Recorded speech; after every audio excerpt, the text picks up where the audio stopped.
आप सभी साथियों का आज की एक नई क्लास में स्वागत है। तो थोड़ा क्लासेस आपको पता होगा रुक गई थी, हेल्थ इशू यानी तबीयत ख़राब हो गई थी, जिसकी वजह से क्लासेस को रोकना पड़ा। लेकिन अब आपकी क्लासेस रेगुलर आएंगी, ठीक है। हमारी यूनिट 1 कंप्लीट होने वाली है। आज का ये लेक्चर लास्ट लेक्चर होगा, शायद ये लास्ट ही है। एक आध बेंट या बनाना थ्योरी मतलब बॉन्ड वगैरह हमें पढ़ना है, इसके बाद ख़त्म। फिर उसके बाद यूनिट 1 हमारी कंप्लीट ख़त्म हो जाएगी, जिसके लिए आपको महा क्लास प्रोवाइड करा देंगे, ठीक है। ये महा क्लास आपको पूरा सिलेबस कंप्लीट होगा उसके बाद मिल जाएंगे। देखिए, पहले तो हमने इससे पहले साइक्लो एल्केन्स पढ़े थे सब। अब ये थ्योरी आज हमें पढ़नी है। ये थ्योरी MGPRE हो चाहे और यूनिवर्सिटी हो, हर किसी में ये थ्योरी पूछी जाती है। कौन सी थ्योरी है? Baeyer's strength theory. Baeyer's strength theory of cycloalkane क्या है? 15 नंबर में ये क्वेश्चन आता है, ठीक है। अब ये क्या है, अगर आपको थोड़ा बताएं सिंपल, अगर कुछ भी नहीं है इस थ्योरी में, बस आपको थोड़ा अपनी भाषा में, हर चीज़ को अपनी भाषा में पढ़िए, ठीक है। अगर आप अपनी भाषा में समझेंगे तो कोई भी चीज़ कठिन नहीं है। तो देखिए ध्यान से, जो बेयर थे वो एक वैज्ञानिक थे। इन्होंने साइक्लो एल्केन में स्ट्रेन को एक्सप्लेन करने के लिए, स्ट्रेन का मतलब तनाव को एक्सप्लेन करने के लिए थ्योरी दी। तो ये थ्योरी बताती है कि जो साइक्लो एल्केन्स होते हैं, बहुत ही सिंपल वे में समझ लेते हैं, मोटा मोटा, कुछ भी दिक्कत नहीं है। ये थ्योरी ये बताती है कि जो किसी भी साइक्लो एल्केन में जितना बॉन्ड एंगल, मतलब बॉन्ड एंगल में डिफरेंस होगा रियल बॉन्ड एंगल से। रियल बॉन्ड एंगल मतलब 109 डिग्री 28 सेकंड। ये क्या होता है अभी हम बताएंगे भी।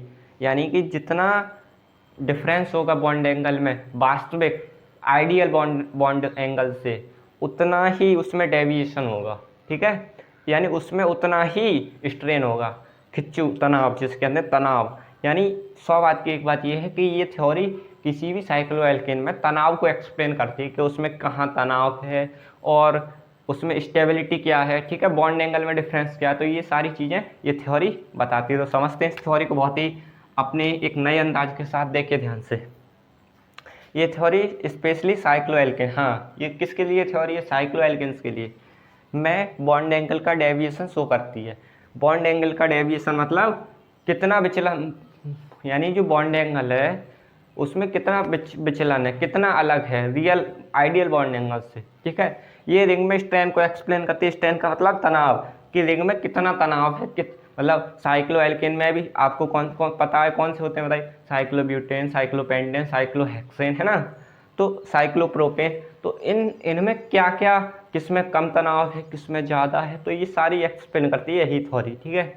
तो देखिए ध्यान से, अकॉर्डिंग टू दिस थ्योरी, देखिए ध्यान समझिए।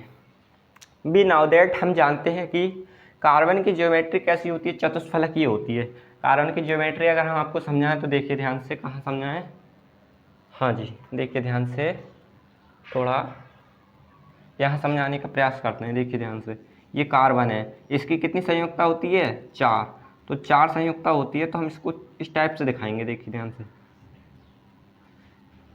और आपकी ये और अगर हम इसको मिला दें तो जो इसकी ज्योमेट्री बन जाती है वो कैसी बन जाती है? चतुष्फलकीय। और इसमें जो बॉन्ड एंगल होता है, प्रत्येक बॉन्ड एंगल वो कितना होता है? ध्यान समझना है आपको, 109 मिनट 28 डिग्री, ये इसका बॉन्ड एंगल होता है, ठीक है। इसी बॉन्ड एंगल को हम आइडियल बॉन्ड एंगल कहते हैं, ठीक है। तो इससे हर कार्बन एटम में यही होता है, जितने भी होंगे कार्बन एटम, मतलब स्पेसिफिक कार्बन की ही बात हो रही है, तो इसके लिए बॉन्ड एंगल 109 डिग्री 28 मिनट होता है। लेकिन जो साइक्लो एल्केन्स होते हैं इनमें बॉन्ड एंगल अलग हो जाते हैं। बॉन्ड एंगल 60 होंगे, 90 होंगे, जिसके कारण इनमें तनाव आ जाता है, ठीक है। ये बस इतना ही है, इसमें और कुछ भी नहीं है। देखिए ध्यान से, तो आपको समझ में आ गया होगा ध्यान से। तो इसकी ज्योमेट्री चतुष्फलकीय है तथा इसकी चारों संयोजकताएं बैलेंसीज बॉन्ड एंगल की तरफ डायरेक्टेड होती हैं और कार्बन एटम चारों चतुष्फलक के सेंटर पर होता है। अभी आपको ज्योमेट्री बनाई थी, चित्र बनाया था, जो जो हमारा कार्बन एटम होता है वो चतुष्फलक के सेंटर पर, केंद्र पर होता है, ठीक है। तो हम कह सकते हैं सेंटर पर होता है तथा इसमें बॉन्ड एंगल 109 डिग्री 28 मिनट होता है। इस प्रकार कार्बन एटम की ज्योमेट्री कैसी है? 3D। अब आप समझ गए होंगे ये चित्र बनाने का उद्देश्य क्या था, कि जो कार्बन एटम की जो ज्योमेट्री होती है वो 3D होती है, ठीक है ना, 3D, ओके, 3D होती है। अब देखिए ध्यान से, दूसरे नंबर पे ये कह रहा है, अब यहाँ से मेन बात शुरू होती है। देखिए ध्यान से, ये बात तो आप जानते ही हैं, बांटा हमने बताया था ये। अब देखिए दूसरे नंबर का पॉइंट है, पहला पॉइंट आप समझ गए होंगे कि जो कार्बन एटम होता है उसकी ज्योमेट्री चतुष्फलकीय होती है तथा बॉन्ड एंगल 109 डिग्री 28 मिनट होता है और इसकी जो ज्योमेट्री वो 3D होती है। ये बात आप समझ गए होंगे। अब बात कर रहे हैं साइक्लोएल्केन। साइक्लोएल्केन की बात हमने ये कार्बन के बारे में क्यों बताया, क्योंकि साइक्लोएल्केन कार्बन से ही मिलकर बने हुए हैं, ठीक है, कार्बन और हाइड्रोजन से, इसलिए पहले हमने कार्बन की बात कर ली, ठीक है।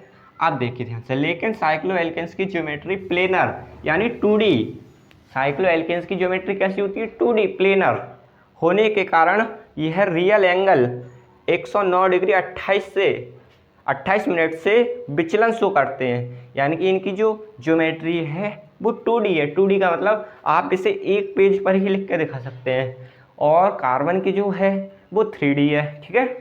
2D का मतलब हमने यहाँ बाई चांस अगर आप देखें तो मान लीजिए हमें साइक्लोपेंटेन प्रोपेन की लिखनी है तो ये एक पेज पर ही बन गई, तो ये ज्योमेट्री हमारी क्या कहलाएगी, प्लेनर ज्योमेट्री है, ठीक है। तो क्या हो रहा है कि साइक्लोएल्केन की जो ज्योमेट्री है वो प्लेनर होने के कारण रियल बॉन्ड एंगल से ये विचलन शो प्रदर्शित करते हैं, ठीक है। और इसी डेविएशन के कारण साइक्लोएल्केन्स की रिंग में तनाव आ जाता है, यानी कि जितना bond angle real bond angle से अलग होगा, यानी 109 डिग्री 28 सेकंड से अलग होगा, उतना ही उसमें स्ट्रेन होगा। स्ट्रेन का मतलब तनाव। अगला देखिए, किसी भी साइक्लोएल्केन में जितना बॉन्ड एंगल का आइडियल बॉन्ड एंगल से डिफरेंस होगा उसमें स्ट्रेन भी उतना ही अधिक होगा, अभी बताया आपको, जिस कारण साइक्लोएल्केन की स्टेबिलिटी घट जाती है। देखिए ध्यान से, अब आप समझिए स्टेबिलिटी क्या होती है। स्टेबिलिटी कहते हैं स्थिरता से। देखिए ध्यान से, एक स्प्रिंग है, ठीक है, स्प्रिंग में क्या होता है, स्ट्रेन होता है यानी तनाव, है ना। तो उसकी स्टेबिलिटी क्या होगी, उसकी स्टेबिलिटी बहुत ही कम होगी, क्योंकि वो स्थिर नहीं रह सकता। क्योंकि बाई चांस मान लीजिए आपकी बाइक है, बाइक का जो शॉकर होता है, जिसे आप सिंपल समझते हैं स्प्रिंग के बतौर, तो वो कम ज़्यादा होता है, यानी उसकी स्टेबिलिटी क्या है, वो ना के बराबर है, यानी एक जगह वो स्थिर नहीं है, क्योंकि उसमें स्ट्रेन है। और जिसमें स्ट्रेन नहीं होता है उसकी स्टेबिलिटी ज़्यादा होती है। बाई चांस मान लीजिए एक आपके पास कील है, कील में कोई ऐसा तो है नहीं स्ट्रेन आ जाए, तो उसकी स्टेबिलिटी क्या होगी, 100% होगी। तो हम कह सकते हैं स्टेबिलिटी और स्ट्रेन एक दूसरे के उल्टे हैं। स्ट्रेन ज़्यादा होगा तो स्टेबिलिटी कम होगी, स्ट्रेन कम होगा तो स्टेबिलिटी ज़्यादा होगी, ठीक है। तो देखिए ध्यान से, स्ट्रेन ये किसके व्युत्क्रमानुपाती होगा, स्टेबिलिटी के। और यही बात को अगर हम स्टेप से लिखते हैं कि डेविएशन इन बॉन्ड एंगल अनुक्रमानुपाती होगा स्ट्रेन के, ठीक है। अब देखिए ध्यान से, किसी भी साइक्लोएल्केन के बॉन्ड में डेविएशन की वैल्यू इंपॉर्टेंट होती है। अगर हम साइक्लोएल्केन्स में बॉन्ड एंगल का मान कैलकुलेट कर रहे हैं, यानी डेविएशन निकाल रहे हैं कितना डेविएशन है बॉन्ड एंगल में, तो उसके साइन से कोई मतलब नहीं होगा, चाहे हमें माइनस में मिले चाहे प्लस में, ठीक है। उसकी केवल मैग्नीट्यूड इंपॉर्टेंट होगा, यानी उसकी वैल्यू इंपॉर्टेंट होगी। 5 आ रही है, 10 आ रही है, 20 आ रही है, -5 आ रही है, -10 आ रही है, इससे मतलब नहीं है, केवल 10 या 20 से मतलब है, ठीक है। देखिए ध्यान से, बेयर्स ने किसी भी साइक्लोएल्केन के लिए डेविएशन कैलकुलेट करने के लिए फार्मूला दिया है, deviation ideal angle minus bond angle by 2। अभी आइडियल एंगल का मान अभी हम बता चुके हैं कितना होता है, 109 degree 28 minute, minus bond angle किसका होगा, ये साइक्लोएल्केन का, बाई 2। ये फार्मूला इसका जनरेट हो गया। तो आप देखिए अलग अलग हम साइक्लोप्रोपेन के लिए, साइक्लोब्यूटेन के लिए, साइक्लोपेंटेन के लिए, साइक्लोहेक्सेन के लिए ये देखते हैं कि क्या क्या बॉन्ड एंगल इनके निकल के आते हैं, ठीक है। और बहुत ही प्यार से इस थ्योरी को ख़त्म करते हैं। और हाँ, अगर किसी भी प्रकार का डाउट हो तो कमेंट करके बताना, बाकी डाउट तो कोई रहेगा ही नहीं। देखिए ध्यान से, सबसे पहले अब बात करते हैं, अभी हमने फॉर्मूला क्या बताया, डेविएशन बराबर बताया फॉर्मूला अभी हमने आपको 109 degree 28 minute minus bond angle by, देखिए ध्यान से थोड़ा अच्छे से, 2, है ना। अब सबसे पहले हम बात करते हैं साइक्लोप्रोपेन की। साइक्लोप्रोपेन की बात कर रहे हैं। देखिए साइक्लोप्रोपेन की जो ज्योमेट्री होती है वो 2D होगी, क्योंकि जितने भी साइक्लोएल्केन है वो 2D स्ट्रक्चर दिखाएंगे, तो इसका स्ट्रक्चर होता है इस टाइप का।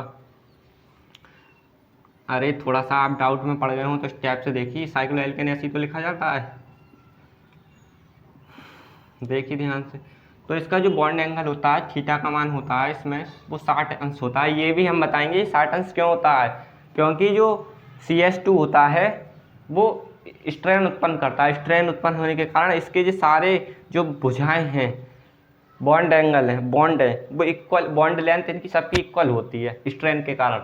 और जिनके बॉन्ड लेंथ, अब अगर देखें तो आप ये त्रिभुज बनना है, नहीं बनना है, और इसकी सारे बॉन्ड बराबर, बॉन्ड का मतलब ये सारी भुजाएं बराबर हैं, तो ये एक समबाहु त्रिभुज बन गया। और समबाहु त्रिभुज का जो कोण होता है वो 60 अंश होता है। ठीक है, देखिए ध्यान से।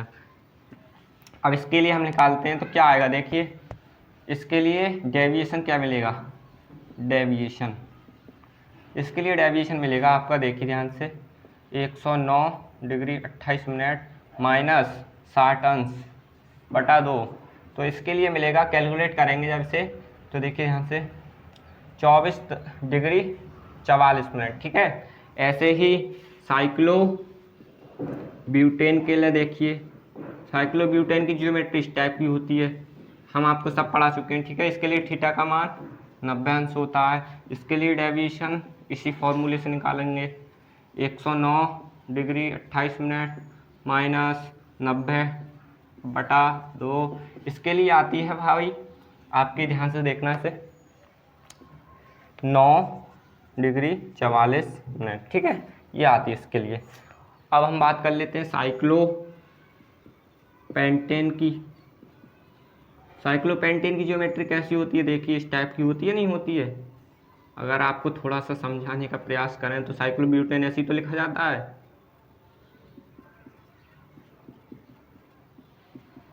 बस होगी ज्योमेट्री।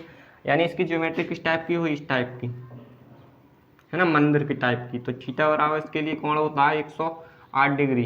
अब इसके लिए डेविएशन अगर निकाला जाए तो आएगा, अभी बताते हैं आपको, बटा 2, 0.0 डिग्री 44 मिनट। ठीक है, ये आएगा। अब अगर हम बात करें साइक्लो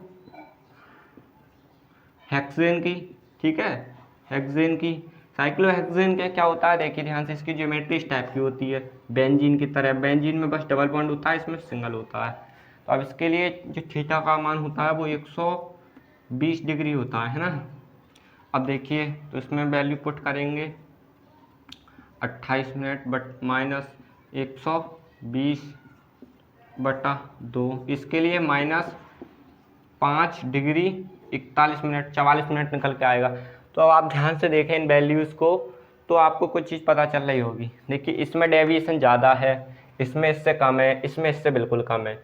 यानी आप देख सकते हैं जिसमें ज़्यादा डेविएशन है, यानी जिसमें ज़्यादा विचलन है, उसकी स्टेबिलिटी कम होगी, है ना। जिसमें अगर डेविएशन ज़्यादा है तो स्ट्रेन भी ज़्यादा होगा, और अभी हमने आपको बताया था। देखिए ध्यान से, तो हम लिख सकते हैं कि जो हमारा ये है, इसकी जो स्टेबिलिटी लिखते हैं, स्टेबिलिटी आप खुद अच्छे से लिखेंगे कि बेयर ने इनकी स्टेबिलिटी का ऑर्डर इस प्रकार से दिया, तो आप ये सब लिखेंगे। तो स्टेबिलिटी इसकी बताइए क्या होगी, ध्यान से देखना, इसमें विचलन ज़्यादा है तो स्टेबिलिटी इसकी ऑलरेडी कम होगी, इससे भी थोड़ी कम होगी, इसकी स्टेबिलिटी इससे कम होगी थोड़ी, इसकी, है ना। ये क्या है हमारा, बताइए। और ये बात आती है यहाँ इनका खेल ख़त्म हो गया। खेल ख़त्म का मतलब यहाँ खेल इनका बिगड़ गया। कैसे, देखना ध्यान से। अभी देखिए ध्यान से, तो ये इनकी स्टेबिलिटी का ऑर्डर है। सबसे ज़्यादा स्टेबिलिटी, सॉरी, इसकी कम होगी, उससे ज़्यादा इसकी होगी, उससे ज़्यादा इसकी। लेकिन जो साइक्लोहेक्सेन है, साइक्लोहेक्सेन, ये मामला गड़बड़ कर रहा है। कैसे, देखना अभी ध्यान से। अगर हम इस थ्योरी के अकॉर्डिंग देखें, बेयर्स के अकॉर्डिंग यानी बेयर्स के जो थ्योरी है उसके अकॉर्डिंग देखें, तो जो इसकी स्टेबिलिटी है वो इससे ज़्यादा है ना। इस थ्योरी के अकॉर्डिंग देखें, देखिए ध्यान से, इसका मान कितना दे रखा है, 0.44 डिग्री इसका माइनस में दे रखा है। हमें अभी आपको बताया था कि हमें फ़र्क नहीं पड़ना चाहिए माइनस चिन्ह से, लेकिन अगर इससे देखें तो इसमें विचलन ज़्यादा है ना। विचलन ज़्यादा है तो इसकी स्टेबिलिटी क्या होगी, कम होगी। इनके अकॉर्डिंग, किनके अकॉर्डिंग, बेयर्स के अकॉर्डिंग, है ना। इसकी स्टेबिलिटी क्या होगी, कम होगी, इसकी ज़्यादा होगी। थोड़ा सा इनके बीच हम एक्सप्लेन कर रहे हैं, थोड़ा सा ये ज़्यादा, ठीक है। मैक्सिमम लिख देते हैं इसे, मैक्सिमम, और ये मिनिमम। लेकिन केमिकल रिएक्शन द्वारा ये ज्ञात हुआ है, मेरे एक्सपेरिमेंट करने पर ये ज्ञात हुआ है कि जो साइक्लोहेक्सेन है इसकी जो स्टेबिलिटी होती है वो ज़्यादा होती है किससे, इससे। और ये क्या हमारा बताइए, साइक्लोपेंटेन। और ये क्या, साइक्लोहेक्सेन। तो हम लिखेंगे कि प्रयोगों द्वारा ये सिद्ध हुआ है कि साइक्लोपेंटेन होता है उसकी स्टेबिलिटी कम हो, साइक्लोपेंटेन की स्टेबिलिटी साइक्लोहेक्सेन से कम होती है। लेकिन बेस थ्योरी यह कहती है कि साइक्लोपेंटेन की थ्योरी, वो साइक्लोपेंटेन की जो स्टेबिलिटी है वो साइक्लोहेक्सेन से कम है।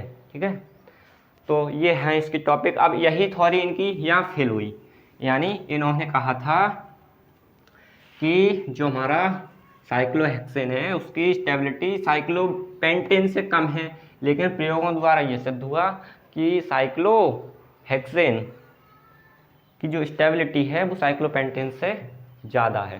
ठीक है, तो इनकी थ्योरी यहीं ख़राब हो गई। फिर एक वैज्ञानिक आए, दो वैज्ञानिक थे जिन्होंने अपनी थ्योरी बता दी। मतलब ये जो स्ट्रेन आ रही थी वो किसके कारण आ रही थी, किसके कारण, 2D प्लेन के कारण, यानी प्लेनर साइक्लोएल्केन की प्लेनर ज्योमेट्री के कारण आई थी। अगर 3D होती तो कोई डेविएशन होता ही नहीं। तो बस इतना ही।